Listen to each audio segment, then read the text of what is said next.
Oh, it started. Hi, welcome to Words Wednesday. We have a special guest. Her name is Isabel, and she'll be reading a poem that she brought in, and then I'll be asking her a few questions about it. So, Cool. So, I brought in a book of John Ashbery poems. I really enjoy reading his poems. So, this one's called Light Turnouts. Dear ghost, what shelter in the noonday crowd? I'm going to write an hour and then read what someone else has written.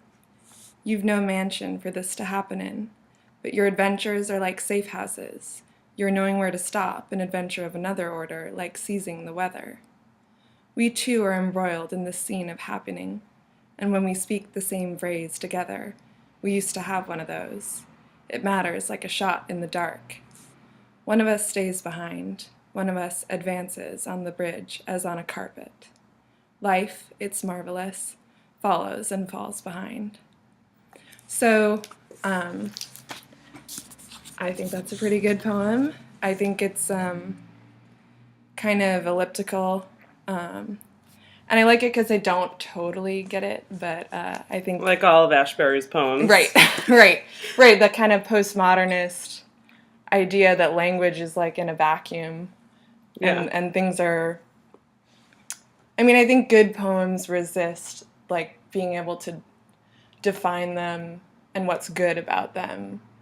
Yeah, You know? that's why this is a really hard thing to do, because I'm like, I like this poem because it has dogs in it. I'm like, my heart beats a little up. I'm like, okay, fuck. Yeah. What am I? Oh, It's fine. Whatever. Okay. This is America. Freedom. Cool. We don't even have a working government right now. And like, poetry is dirty, so we should just be blue about it. So yeah, do you want to ask me? Yeah. So will you just read the last Sure. sentence? Yeah. Life, it's marvelous, follows and falls behind. So give me an example of a time in your life where you felt that life followed and fell behind, or like a moment where you had that feeling. Oh, that's a good question. Because like, I actually thought when I read this that that's sort of like life's great, but then eventually you keep going and life ends, right? So that sort of to me is like death. But if I were thinking about like a moment where life follows, oh man, It's hard. It's hard. It's hard for me, I guess, in a way. Like this is one of his poems, even though there are like images, like a shot in the dark, or advancing on the bridge as on a carpet, things that are like palpable, or safe houses, things that actually have a connotation in your head. I think they are often linked to ideas that don't totally make sense to me. I mean, they can like indicate something, but it's not ever like graspable. He has the power to take a line that is at first really seems simple or transparent, and then it kind of eddies out, and it becomes, and you're like, wow, I actually kind of have no idea what that means, but I thought I did. I think that last line reminds me a lot of Ted Berrigan has this poem, I forget what it's called, but the last lines are, make friends for, it talks about all the things that you can do in New York City, and then the last two lines are like, make friends forever and go away. And that, it seems very simple, but it's also like very sad and has a great magnitude and resonance to it. Yeah. Yeah. Well, and I think if I'm thinking about life following, and it's like still a weird idea for me, but I guess in a way, it's like you don't really have a way of you internalize your experiences, but you don't necessarily know how to interpret them and think about them until you're like moving forward from them, and right. like and looking back. And like so it's like it's always happening, and you're like kind of losing something. It's marvelous, and it's just like not passing you by. That's so cliche, and that's not really what this means. I think it's more just that you're advancing without knowing kind of what you're doing or what's coming next. Yeah. Maybe. And also in that line, life, it's marvelous, follows and falls behind. that could also, be taken as life being sort of maybe the externality of things, like life that happened. I got this Right. job, I moved to this place, I married this person. So that's life with like a capital L. And it almost, that kind of almost follows what your kind of spirit wants, and then ultimately falls behind what your spirit Right. wants, and that like your spirit in the end is leading the way, kind Right. of. Well, and not to like be morbid, but it's true when you think about life and the moments that are, you know, milestones or that marvelous quality. In the end, it is behind you. There's a certain point where maybe like There's life no life, more fun. life is less lifelike. Life is less lively.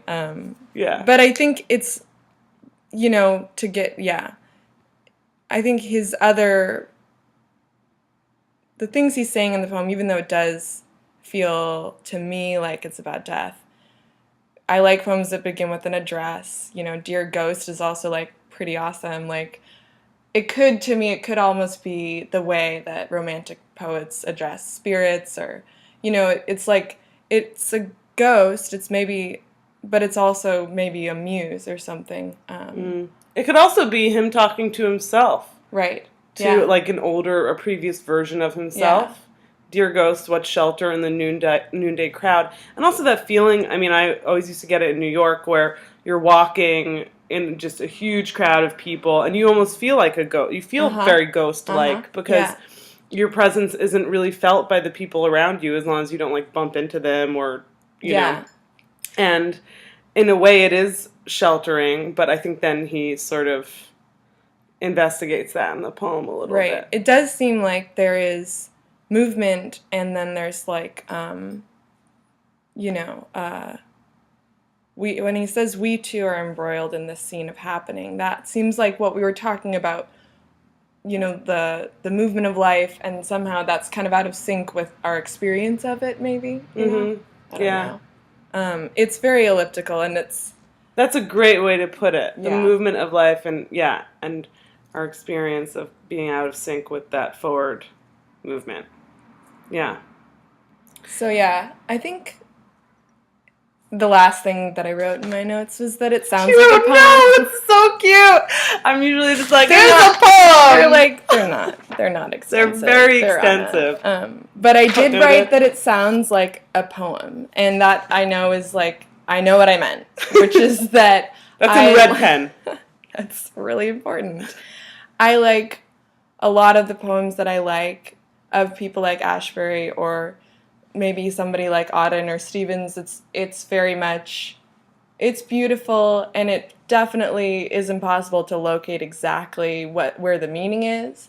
But when you read it, you're like, okay, this is a poem, because I can enjoy it without completely getting it. And I think it's sort of like a pop song, in that you want to just kind of read it again and again, or like listen to it again and again to kind of, I mean, I think it's different from a pop song, and that I think the reason you listen to a pop song again, it has an addictive quality. Right.